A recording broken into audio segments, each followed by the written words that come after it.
from all the English alphabet, 5 letters are chosen and are arranged in alphabetically order. The total number of ways in which the middle letter is M.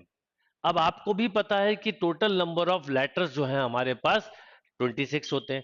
अब उन 26 letter में भी आपको ये बोला गया है कि एम जो 5 लेटर निकालने हैं, जैसे आपने A B C D M और फिर M N P Q Z, आपको 5 लेटर निकालने हैं और उनको अरेंज करना है और उसमें भी मिडिल प्लेस पर एम आए, या और वो भी अल्फाबेटिकली ऑर्डर में हो, यानी इसके पहले 2 हो और इसके बाद 2 हो.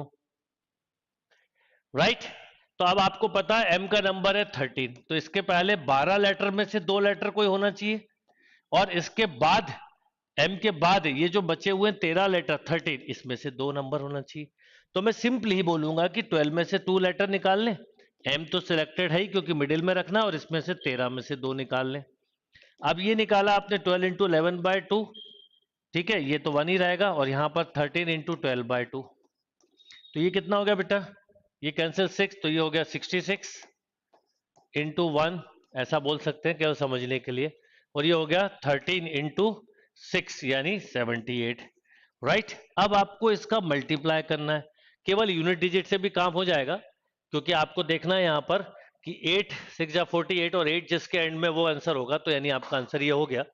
बट अब आपके दिमाग में आएगा कि सर इनको तो अरेंज किया ही नहीं, तो इनको अरेंज नहीं करना. जो भी 2 लेटर निकले होंगे, मान लो सपोज थोड़ी देर के लिए बी और ई निकले, तो आपको इसमें बी ई रखना है, ई बी नहीं रख सकते, इनको अरेंज ही नहीं करना, क्योंकि अल्फाबेटिकली ऑर्डर में लेना है. तो अरेंजमेंट के केवल एक ही वे होगा कि जो लेटर निकले, जो लेटर अल्फाबेटिकली पहले आता है उसको पहले अरेंज करें, इधर भी जो पहले आता है उसको पहले अरेंज करें.